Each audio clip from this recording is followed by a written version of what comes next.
好，今天我给各位同道、各位先生、各位女士分享的题目是急慢性肾小球肾炎的综合治疗。Hmm. Baik, untuk topik hari ini yang mau saya paparkan kepada rekan-rekan sekalian, saya ulangi lagi adalah penata laksanaan terpadu untuk nefritis glomerulus akut dan kronis.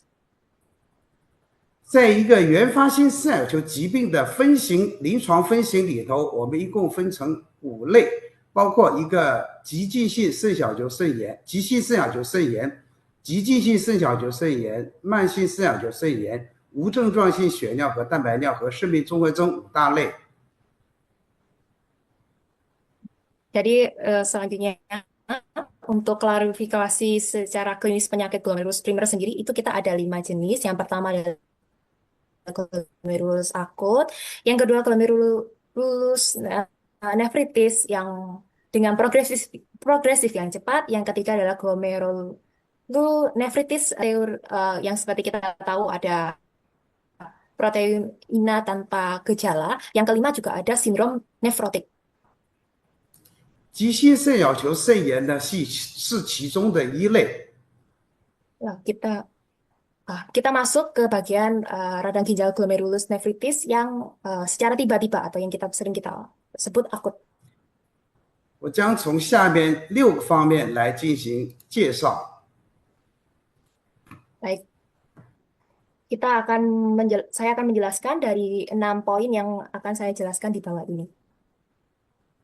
急性肾小球肾炎呢是一组以急性起病、血尿作为主要表现的肾小球疾病，简称为急性肾炎。它的病因呢以感染为常见，尤其是溶血性链球菌感染是最为常见的。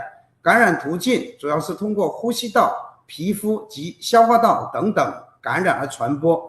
它的诱发因素包括一个寒冷、疲劳等等。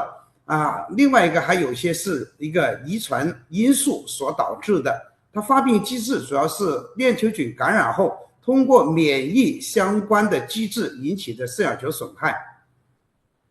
Baik, kita masuk ke bab definisi dan penyebabnya. La glomerulus akut sendiri itu adalah penyakit yang ditandai dengan mendadak dan gejala utamanya berupa hematuria yang sering disebut juga sebagai nefritis akut. Lah, penyebabnya ada beragam. Bisa yang paling utama adalah dengan infeksi. Cara pendarahan cara pendarahan infeksinya juga itu lewat lewat saluran pernafasan, bisa lewat kulit dan lain-lain. Habis itu cara kerja penyakitnya sendiri itu bagaimana bisa dia merusak imun kita. Yang selanjutnya adalah apakah faktor genetik itu berpengaruh? Faktor genetik pun itu berpengaruh untuk radang ginjal akut ini sendiri. Yang terakhir adalah faktor pemicunya. Faktor pemicunya bisa karena cuaca dingin, kelelahan, dan infeksi. 急性肾小球肾炎的主要临床表现包括有血尿、蛋白尿、水肿、高血压，还有肾功能异常等等，还有其他的表现包括感染，像寒战、发烧、头痛、恶心、呕吐等。Nah, untuk manifestasi klinisnya sendiri itu meliputi hematuria, proteinuria, ada edema, hipertensi, habis itu gangguan fungsi ginjal, dan lain-lainnya. 那么诊断一个急性肾小球肾炎有几个要点，第一个就是前驱感染史，一般起病之前1到3周会有一个链球菌感染的病史，另外一个发病以后会出现水肿、少尿、血尿、高血压等等。那么在尿检查里头会发现尿里面有蛋白，还有红细胞，还有管型。另外一个血清学检查有明显的一个血清补体 C3 的降低，或者伴有一个抗欧溶血素的升高。Selanjutnya saya akan masuk ke poin penting dalam diagnosisnya sendiri. Lah, yang paling penting yang harus dicatat adalah eh, penyakit ini tuh muncul setelah 1 sampai 3 minggu sebelum terjadinya atau terlihatnya penyakit ini. Biasanya ada riwayat infeksi bakteri. Ini bisa ada catatannya ada bakteri Streptococcus. Secara klinis muncul ada apa sih gejalanya? Pastinya bengkak, urin sedikit, kencing berdarah, dan tekanan darah tinggi. Kita bisa lihat dari hasil tes urin dan hasil tes darah itu bisa dilakukan tes untuk bisa mengetahui apakah ada glomerulus akut ini sendiri. 那么，诊断明确以后，我们要进行治疗。一般来讲，这治疗我们分一般治疗、药物治疗。一般治疗主要是以休息为主，那么要控制一个水盐的摄入，那么进行一个饮食结构的调整。休息呢，从急性期一直要卧床休息到肉盐血尿消失，水肿消退，血压恢复正常，病情稳定以后，才能逐渐增加一个活动量。Jadi akan ada beberapa pengobatan, tapi kita akan masuk ke pengobatan umumnya terlebih dahulu. Yang pertama harus dicatat adalah istirahat. Istirahat ini sangat penting di mana untuk mengembalikan kondisi stabil untuk bisa kembali aktivitas kembali. Lah, yang paling penting adalah sampai istirahat ini harus dilakukan sampai darah di urin itu hilang ataupun bengkak itu berkurang. Setelah itu poin keduanya adalah kontrol asupan air dan garam. Poin ketiga yang paling penting juga atur pola makannya. Jangan tinggi kalori, jangan tinggi protein dan lain-lain. 卧床休息呢非常重要，一般强调起病2周内应卧床休息。那么一直到水肿消退、尿量增加、肉盐血尿消失、血压降到正常以后，才可以下床或者室内或者户外的一些活动。那么一直到那个血沉恢复以后，可以那么恢复到正常的工作。那么尿沉渣红细胞绝对数正常以后，可以恢复体力活动。Ya, tadi sudah ada poin pentingnya. Tapi yang paling terpenting adalah istirahat di tempat tidur. Itu harus dilakukan berapa lama? Dilakukan 2 minggu. Pertama setelah sakit, sampai kapan? Sampai bengkaknya berkurang, sampai buang air kecilnya bertambah, darah di urinnya itu hilang, habis itu tekanan darahnya normal, dan setelah itu boleh baru bangun untuk melakukan kerja, boleh di sini tulisannya untuk sekolah, buat sekolah juga, dan untuk yang lain-lain. Setelah itu tetap harus dilakukan tes darah, tes urin, baru bisa dipastikan bagaimana kita untuk kembali beraktivitas fisik seperti semula. 好的，老师。好的，饮食的调整包括就是前面讲过的一个低盐、低蛋白和高维生素。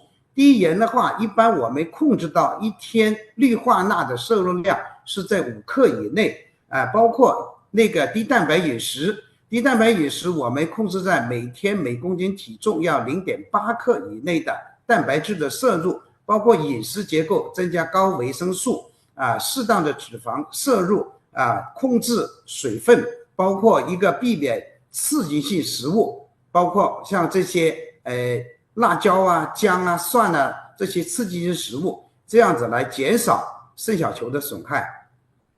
Baik, yang selanjutnya yang paling penting adalah atur pola makan. Jadi kita sudah tahu bagaimana makanan itu harus rendah garam, rendah protein, tinggi vitamin juga. Tetapi untuk diet rendah protein itu konsumsi protein dibatasi maksimal itu harus 0,8 gram per kilogram berat badan per hari. Selain itu struktur diet itu harus diatur dengan peningkatan asupan vitamin, konsumsi lemak yang tepat, pengaturan cairan tubuh, dan yang harus diperhatikan juga jangan makan suatu hal yang pedas seperti atau panas seperti cabai, jahe ataupun bawang putih itu karena bisa merusak ginjal.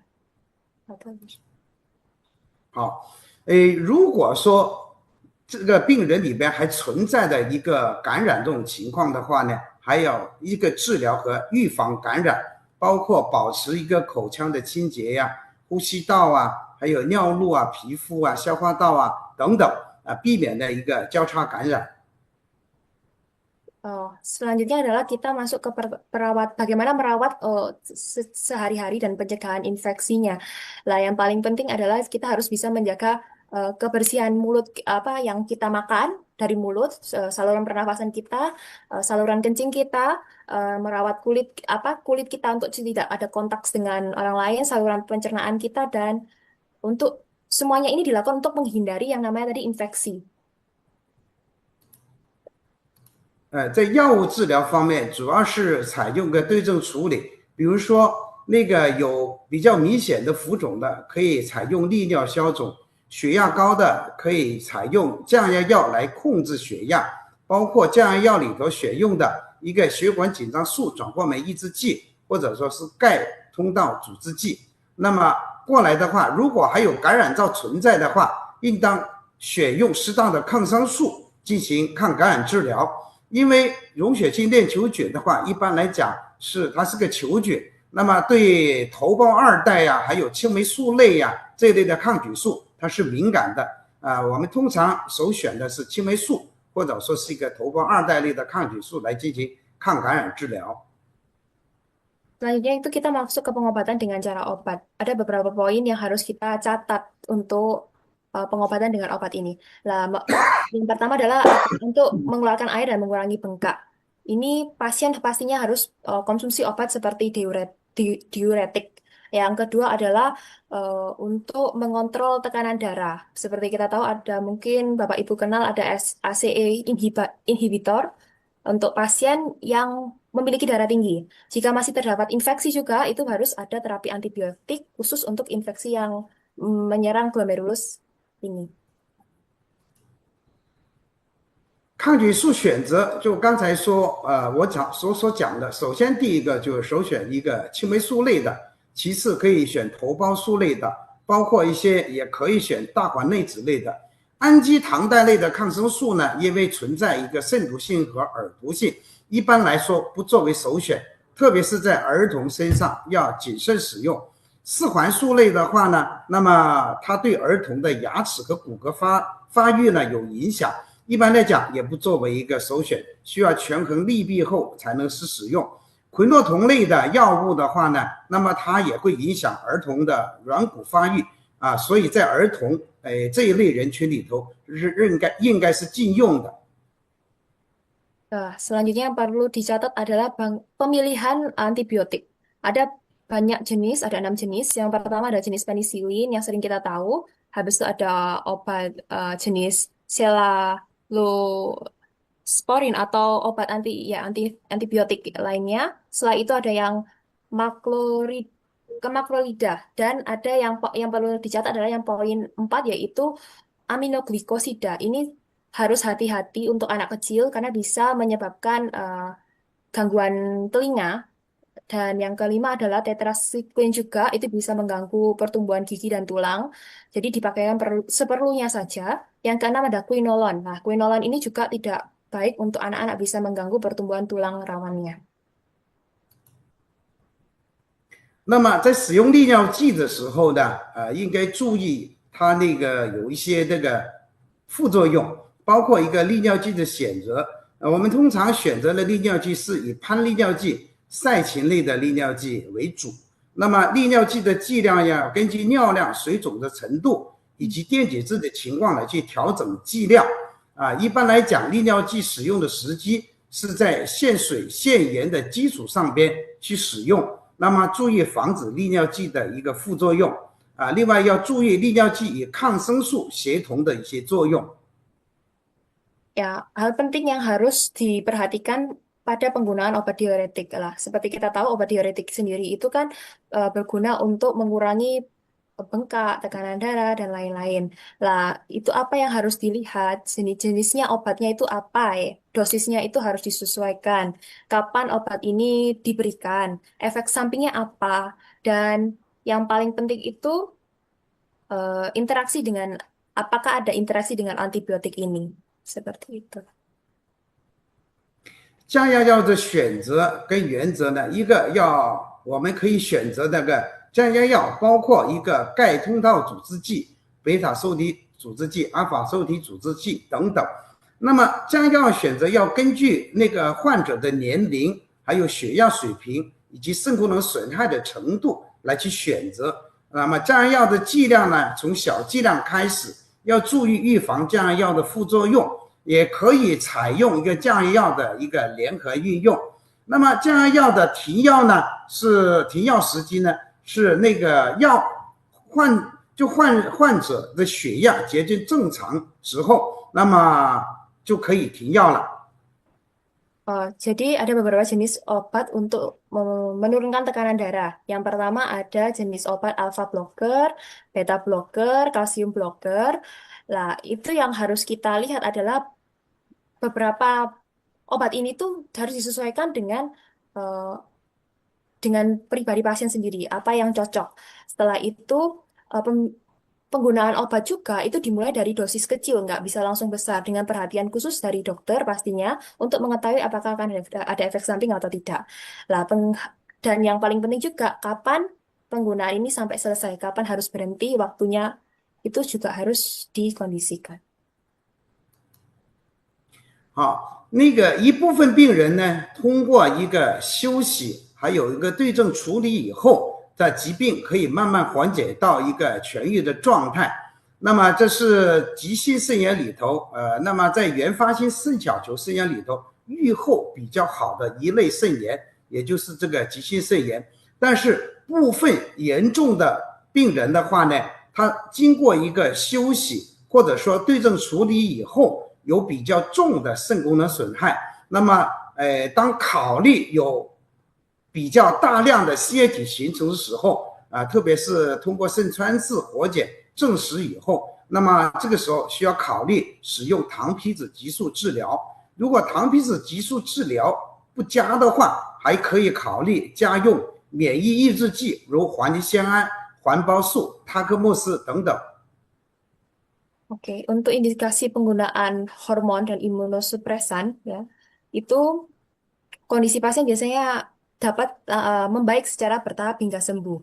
Hal ini berlaku pada untuk yang glomerulus yang akut ini atau akut primer yang termasuk jenis nefritis dengan prognosis yang sudah cukup baik. Namun pada sebagian pasien yang kondisinya mungkin lebih berat, itu mendapatkan istirahat aja atau pengobatan simptomatik aja atau itu kerusakan fungsi ginjalnya bisa menjadi lebih serius. Lah, itu baru kita kasih, jika tidak membaik, itu kita kasih obat seperti imunosupresan dan lain-lainnya.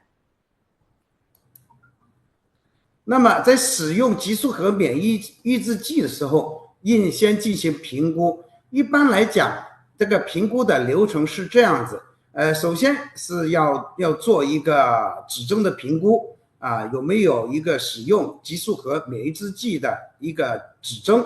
另外要做一个副作用的评估。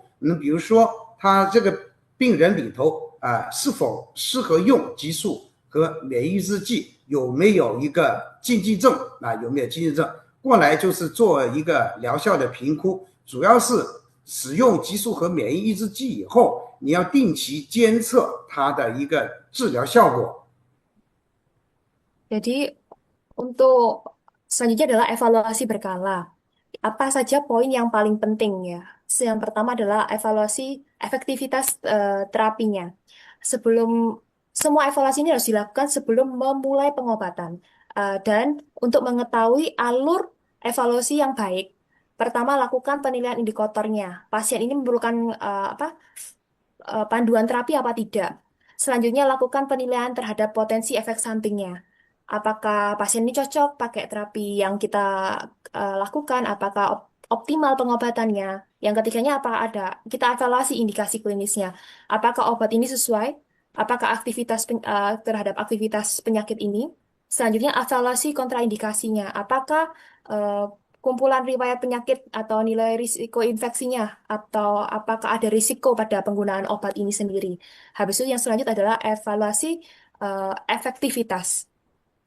Kita harus memprediksi hasil terapi dari segala yang sudah tadi kita evaluasi. 好，在通过前面的一般治疗、药物治疗以后，以部分病人，特别是比较重的一些病人严重的肾功能损害，甚至导致的一个急性肾功能不全的情况底下，那么要进行透析治疗。那么透析治疗的适应症就是急性肾炎出现严重水电解质紊乱、保守治疗无效的严重的水肿、高血压、心衰等等的症状出现的时候，要进行一个透析治疗。那么透析的方式可以选择血透或者是腹膜透析。那么一旦出现了急性肾功能衰竭，那么为了避免病情的恶化，这个透析治疗应该及早的一个实施。Jadi, yang selanjutnya adalah kita masuk ke indikasi dan pelaksanaan terapi dialisis. Indikasinya itu ketika pasien yang terkena ginjal akut ini itu memiliki gangguan cairan atau mungkin elektrol yang berat seperti dehidrasi dan lain-lain. Ada pembengkakan juga. Itu kita harus lihat pilihan metode dialisisnya itu bagaimana. Kita lihat fasilitasnya, dapat dipilih di antaranya ada hemodialisis, dialisis peritoneal. Habis itu kita harus bisa melihat waktu pelaksanaan dialisisnya itu kapan, frekuensi dan durasi dialisisnya itu bagaimana, penanganan komplikasi dialisisnya itu juga bagaimana, dan habis itu perawatan setelah pasca dialisis. 因为这个溶血性链球菌感染呢，通常都是通过我们呼吸道或者扁桃体感染所引起来的，所以对于一个反复的一个扁桃体感染这个病人的话呢，我们可以实施扁桃体切除。那么切除的时候，主要是在时机的把握，主要是急性肾炎这个病人以后啊，那么他这个情况好转了，特别是我们通过一个抗感染治疗以后，病情稳定了，那么我们就可以考虑一个进行扁桃体切除。Untuk pemilihan persiapan atau operasi tonsilektomi, itu kita harus menyesuaikan waktu operasinya. Jadi, kapan tonsil itu bisa diangkat? Apakah bisa diangkat apa jika infeksinya berulang atau sulit sembuh setelah infeksi ginjal akut? Selanjutnya adalah persiapan sebelum operasinya. Apa yang harus dilakukan? Pilihan metodenya juga sangat penting. Setelah itu adalah perawatan setelah pasca operasi atau setelah operasi. Lah, tindak lanjut pasca operasinya apa perlu ada kontrol rutin untuk cek pemulihan dan mendeteksi masalahnya.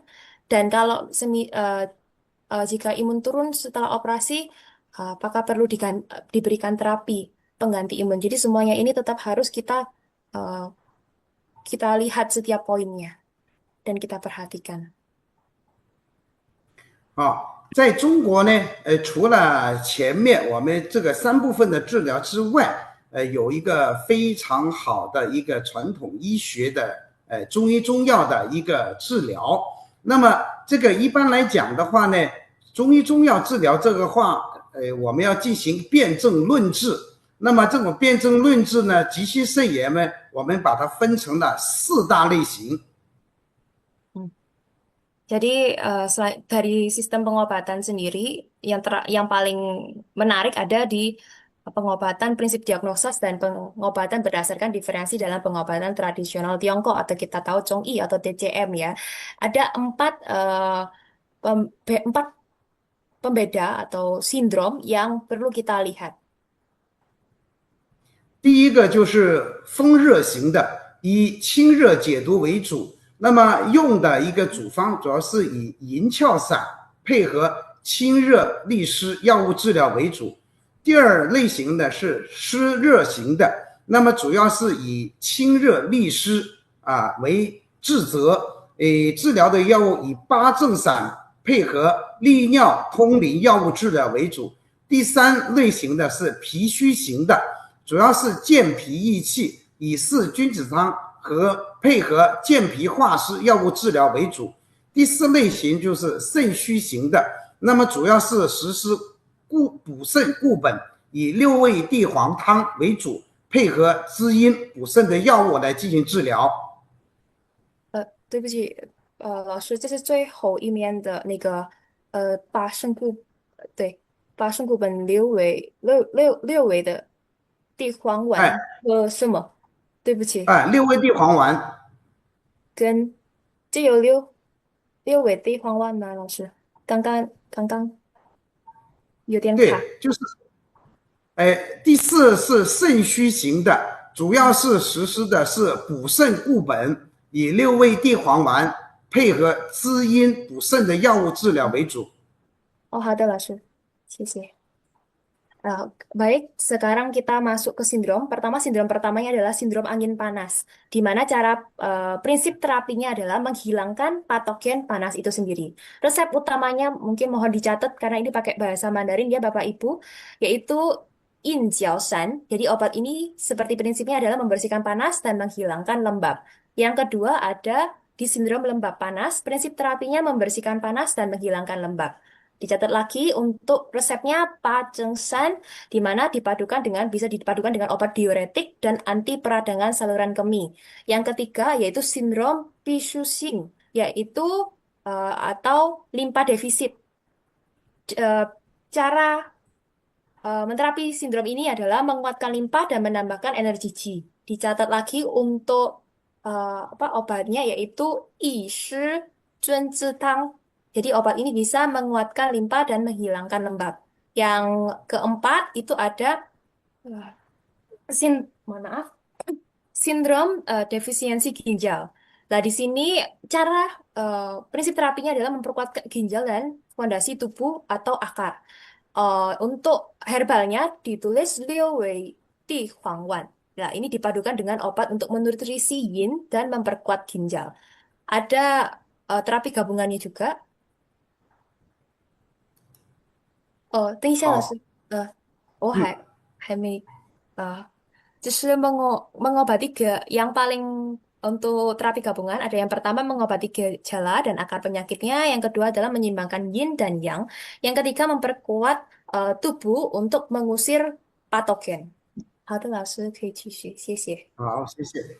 最后就是一些并发症的预防与处理，包括我们说是要水钠储留时候要预防一个心力衰竭，控制水钠的摄入，使用利尿剂，监测心功能，休息半坐卧位如果出现心衰的情况底下，还可以使用一些强心药物。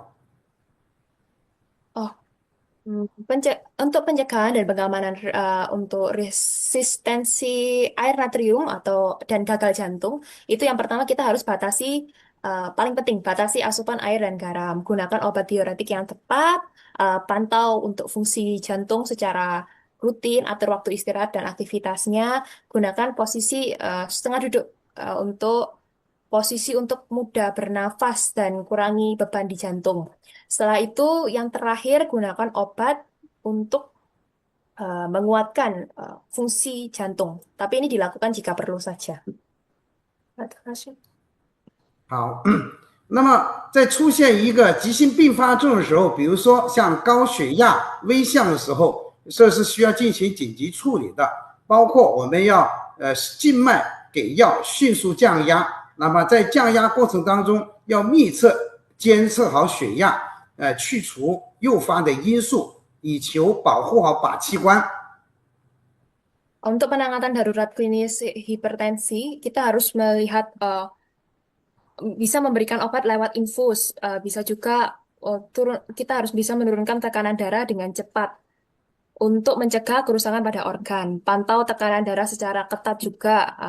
Setelah itu cari dan analisis penyebab krisisnya itu apa, krisisnya itu apa. Lindungi organ yang kita sasar mungkin seperti fungsi jantung, otak, ginjal dan lain-lain. Tangani komplikasi secara segera. Dan harus kita lihat pembaruan informasinya secara teknisi secara rutin.